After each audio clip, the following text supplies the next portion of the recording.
பார்த்தீங்கன்னா BEd first year second semester அதில் வந்து பார்த்தீங்கன்னா மேஜர் சப்ஜெக்ட் தான் நம்ம பார்த்துட்டு இருக்கோம். அந்த மேஜர் சப்ஜெக்ட்ல யூனிட் 3 நம்ம பார்த்துட்டு இருக்கோம். சரிங்களா? அந்த யூனிட் 3ல இன்னைக்கு நம்ம என்ன கொஸ்டின் நம்ம பார்க்க போறோம் அப்படின்னு பார்த்தீங்கன்னா முன்னுரிமை பயிற்சிகள். இந்த கொஸ்டின் தான் நம்ம பார்க்க போறோம். சரிங்களா?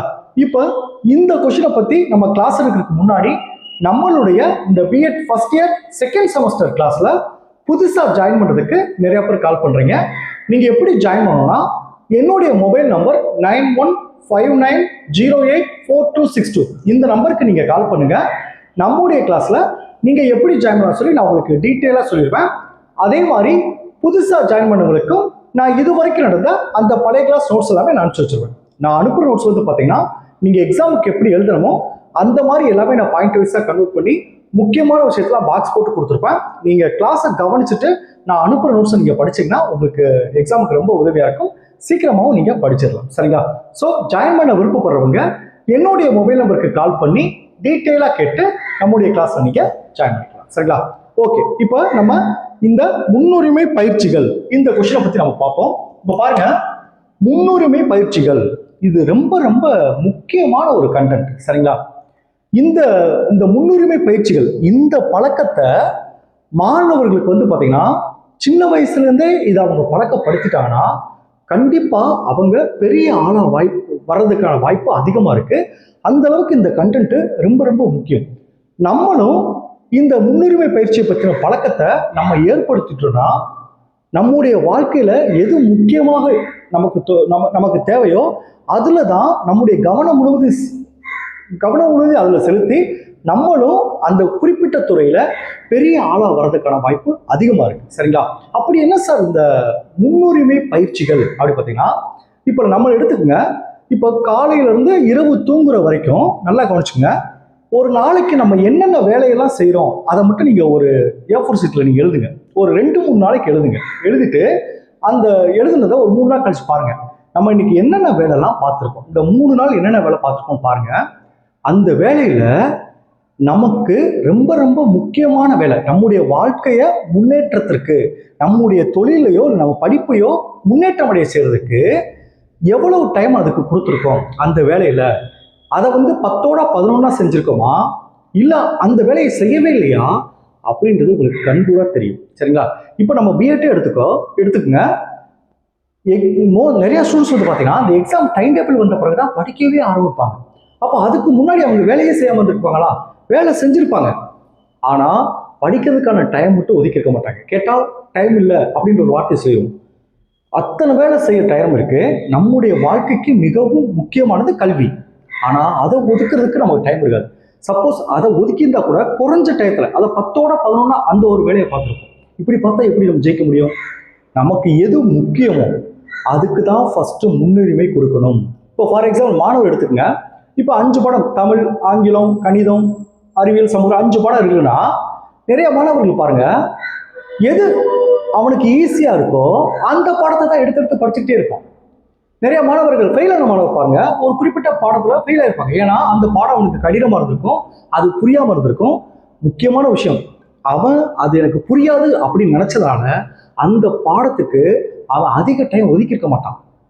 ஸோ மேலோட்டமா பாஸ் பண்ற அளவுக்கு படிச்சுக்கிறாங்க அப்படி மேலோட்டமா படிச்சிருப்பான். அந்த பாடத்துல தான் அவன் ஃபெயில் விடுவான். சரிங்களா?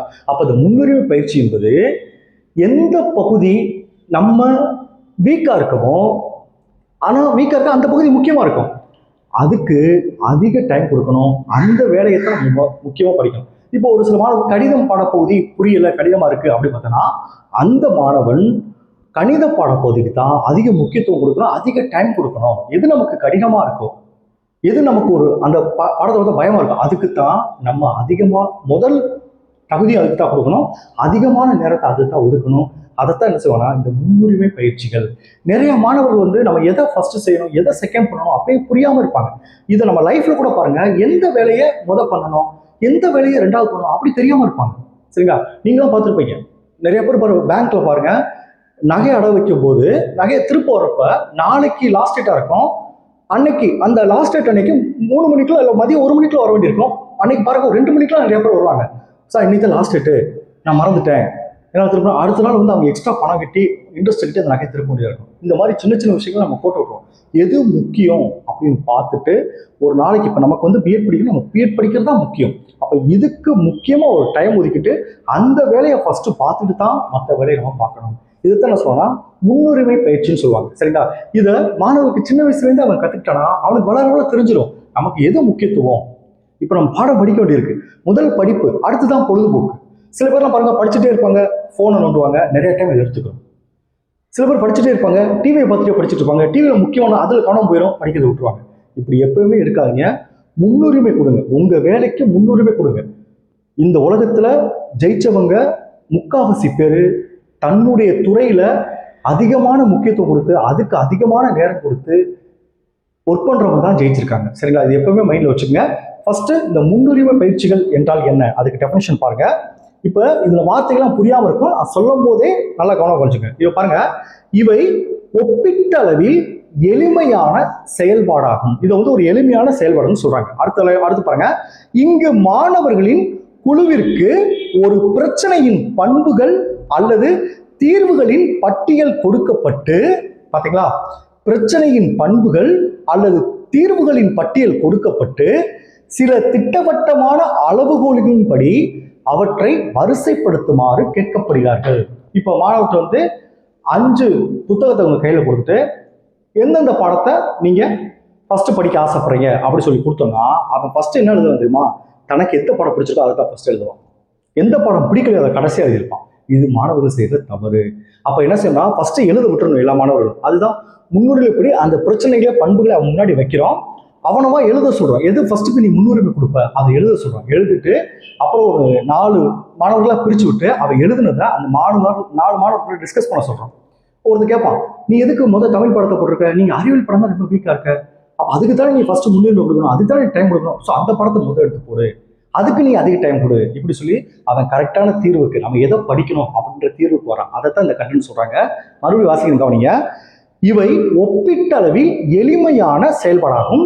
இங்கு மாணவர்களின் குழுவிற்கு ஒரு பிரச்சனையின் பண்புகள் அல்லது தீர்வுகளின் பட்டியல் கொடுக்கப்பட்டு, அந்த பட்டியலை கொடுத்துறாங்க மாணவர்கிட்ட.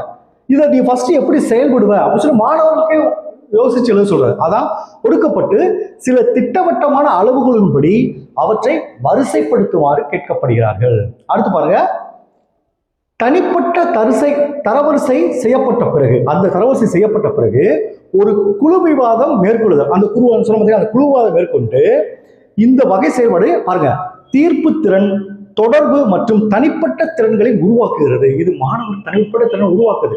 ஃபர்ஸ்ட் ஒரு லிஸ்ட் எழுதுறான், ஆஹா இது எழுதுறது தப்பு, இதைத்தான் ஃபர்ஸ்ட் பண்ணணும், இதுதான் முக்கியமானது, அது தெரிஞ்சுக்கலாம். அதான் இது சிந்தனை மற்றும் கருத்து சுதந்திரத்தையும் அனுமதிக்கிறது. அவருடைய சிந்தனையையும் அவருடைய கருத்து சுதந்திரத்தையும் அனுமதிக்கிறது சொல்றாங்க. இதைத்தான் என்ன சொல்லுவாங்கன்னா முன்னுரிமை பயிற்சிகள் அப்படி சொல்லுவாங்க. சரி சார், இந்த முன்னுரிமை பயிற்சியை மேம்படுத்துறதுக்கு என்னென்ன வழிமுறைகளா இருக்கு, அதான் முக்கியம். முன்னுரிமை பயிற்சிகளை மேம்படுத்துறதுக்கு என்னென்ன வழிமுறைகள் இருக்கு, அதை முதல் வழிமுறைகள் பாருங்க, விழிப்புணர்வு. இதுல பாருங்க, ஃபர்ஸ்ட் பாயிண்ட் பாருங்க, நீங்கள் சுய விழிப்புணர்வுடன் இருக்கும்போது உங்களுக்கு தெரிந்த மற்றும் தெரியாதவற்றிற்கு நீங்கள் பொறுப்பேற்கிறீர்கள். நமக்கு எது தெரியும் எது தெரியல நம்மளே பொறுப்பேற்றுக்கிறோம். சரிங்களா? அந்த இதை தயார் பண்றப்ப நமக்கே தெரிஞ்சிருது. ரெண்டாவது பாயிண்ட் பாருங்க, உங்கள் சொந்த பலம் மற்றும் பலவீனத்தை புரிந்து கொள்வது, எப்படி முன்னுரிமை அளிப்பது என்பதை கற்றுக்கொள்வதற்கான முதல் படியாகும். பாத்தீங்களா? நமக்கு எது தெரியலையோ அதை கத்துக்கிறதுக்கு தான் நம்ம முன்னுரிமை கொடுக்கணும் அப்படின்றத தெரிஞ்சுக்கணும். இதைத்தான் நான் சொன்னா விழிப்புணர்வு. இதை கரெக்டா பண்ணோம்னா அந்த முன்னுரிமை பயிற்சிக்கான பயன்களை பெறலாம். அடுத்து ரெண்டாவது பாயிண்ட பாருங்க, உங்கள் ஏபிசிகளை அறிந்து கொள்ளுங்கள். அதான் சார், ஏபிசிகளை அறிந்து கொள்ளுங்கள் அப்படி பார்த்தீங்கன்னா முதல் பாயிண்ட பாருங்க, முன்னுரிமை பொதுவாக செய்ய வேண்டிய பட்டியலுடன் தொடங்குகிறது. அதாவது அன்னைக்கு என்னென்ன வேலை செய்ய போறோம் அதை ஒரு பட்டியல் போடுறோம். அந்த பட்டியலில் உள்ள அனைத்தும் அவசரமானது அல்ல. இப்போ இன்னைக்கு வேலை ஒரு 10 வேலை இருக்குன்னா 10 வேலையுமே அவசரமா இருக்குமா? இருக்காது. ஏதாவது 2-3 வேலை அவசரமா இருக்கும். ஆனா என்ன செய்வானா, மற்ற வேலையெல்லாம் பண்ணிட்டு அந்த அவசரமான வேலையை கடைசியில பண்ணுவாங்க. அதெல்லாம் சொல்லி பாருங்க, முன்னுரிமை பொதுவாக செய்ய வேண்டிய பட்டியலுடன் தொடங்குகிறது. அந்த பட்டியலில் உள்ள அனைத்தும் அவசரமானது அல்ல. 2 பாருங்க, ஒவ்வொரு நாளும் 1 முதல் 3 இலக்குகளை அமைத்து, எது முக்கியமானது அமைத்து அது ஏ என்ற எழுத்தை மிக முக்கியமான பணியின் மூலம் முன்வைக்கும். 10 வேலை இருக்குன்னா ஏ வேலை ஃபர்ஸ்ட் முன்னுரிமைக்கு ஏ தலைப்பு கொடுங்க. அந்த ஏ தலைப்பு கீழே முக்கியமான அந்த 3 வேலைகளை எழுதுங்க. அடுத்து பி தலைப்பு கொடுங்க. இந்த முக்கியமான வேலைக்கு அடுத்து செய்ய வேண்டிய வேலைகளை பி கொடுங்க. அடுத்து சி கொடுங்க. சி வந்து கடைசியா ஒரு பொழுதுபோக்கு டைம் இல்லை டிவி பார்க்கறது அதுக்கு 3வது வச்சுக்கோங்க அப்படி சொல்றாங்க. அதான் பாருங்க 2வது பாயிண்ட் பாருங்க. ஒவ்வொரு நாளும் 1 முதல் 3 இலக்குகளை அமைத்து ஏ என்ற எழுத்தை மிக முக்கியமான பணியின் மூலம் வைக்கவும் சொல்றாங்க. 3வது பாயிண்ட் பாருங்க. அத்தியாவசிய பணிக்கு அடுத்ததாக பி என்ற எழுத்தை வைக்கவும், கடைசியாக சி என்ற எழுத்தை வைக்கவும் அப்படி சொல்றாங்க. முதல் முன்னுரிமை வேலைக்கு ஏ கொடுங்க. அடுத்து சராசரி வேலைக்கு பி கொடுங்க. அடுத்து அதை செஞ்சாலும் செய்யலாம் பிரச்சனை இல்லை அப்படின்னா அது சி கொடுங்க அப்படின்னு சொல்றாங்க. சரிங்களா? அடுத்து பாருங்க, உங்களால் முடிந்ததை ஏற்றுக்கொள்ளுங்கள். அதுதான் முக்கியம். ஒரு சில பேர் இன்னைக்கு இவ்வளவு படிச்சாகணும், அவனுடைய கெப்பாசிட்டிக்கு மேல இது ஒன்று நினைப்பான். அது தவறானது. அதை சொல்ல பாருங்க. உங்களிடம் ஃபர்ஸ்ட் பாயிண்ட் பாருங்க, உங்களிடம் உள்ள வளங்களை கொண்டு நீங்கள் என்ன செய்ய முடியும் என்பதை அறிந்து கொள்ளுங்கள். நமக்கு இவ்வளவு டைம் இருக்கு, இப்படி இருக்கு, இதுக்கு எந்த முன்னுரிமை கொடுக்கணும். இப்ப நமக்கு வேலையெல்லாம் போக ஒரு 4 மணி நேரம் டைம் இருக்கு. அந்த 4 மணி நேரத்துல முதல் எந்த வேலையை ஃபர்ஸ்ட் முடிக்கணும் அப்படி முன்னுரிமை கொடுக்கணும். 2வது பாயிண்ட் பாருங்க, வேலையை முடிக்க உங்களுக்கு அதிக நேரம் தேவைப்பட்டால் உங்கள் குழு தலைவர் அல்லது ஆசிரியரிடம் பேச்சுவார்த்தை நடத்தவும். ஒரு அசைன்மெண்ட் கொடுக்குறாரு, சரி கொஞ்சம் டைம் வேணும் அப்படின்னா அவர்கிட்ட போய் பேசலாம் அப்படின்னு சொல்றாங்க. சரிங்களா? அடுத்து பாருங்க, அடுத்த பாயிண்ட் பாருங்க, ஒழுக்கம் மற்றும் நேர மேலாண்மை. இது ரொம்ப முக்கியமானது. அதுல ஃபர்ஸ்ட் பாயிண்ட் பாருங்க, முதலில் வேலை செய்வதும் 2வது ஓய்வு எடுப்பது என்பது உங்களுக்கு தெளிவாக தெரிய வேண்டும் சொல்றாங்க. ஏன்னா ஃபர்ஸ்ட் வேலை, அது முடிச்ச பிறகுதான் ஓய்வு. இது எல்லாருக்கும் தெரியும். அதை என்ன பாருங்க, ஆனால் நீங்கள் வேலையில் இருக்கும்போது உங்கள் தனிப்பட்ட வேலைக்காக ஒரு நாளைக்கு எத்தனை முறை இடைவெளி இருப்பீர்கள் என்பதை கவனிக்கணும். படிச்சுட்டே இருப்பாங்க, மொபைல ஒரு நோட்டிபிகேஷன் வந்துச்சா மொபைல் எடுத்துருவாங்க. இல்ல மொபைல் ஒரு 5 நிமிஷம் ரிலாக்ஸா ஒரு படிச்சிருக்க 1/2 மணி நேரம் ஒரு 10 நிமிஷம் பாப்பா நினைச்சா அதுலயும் 1 மணி நேரம் எடுத்துக்குவாங்க. அவங்களே இந்த டைம் வரும். அதுதான் இடைஞ்சல் சொல்லுவாங்க. அதான் பாருங்க, நீங்கள் வேலையில் இருக்கும்போது உங்கள் தனிப்பட்ட வேலைக்காக ஒரு நாளைக்கு எத்தனை முறை இடைவெளி எடுப்பீர்கள் என்பதை கவனியுங்கள். அவற்றை தள்ளி வைத்து விட்டு உங்கள் வேலையில் கவனம் செலுத்துங்கள் அப்படின்னு சொல்றாங்க.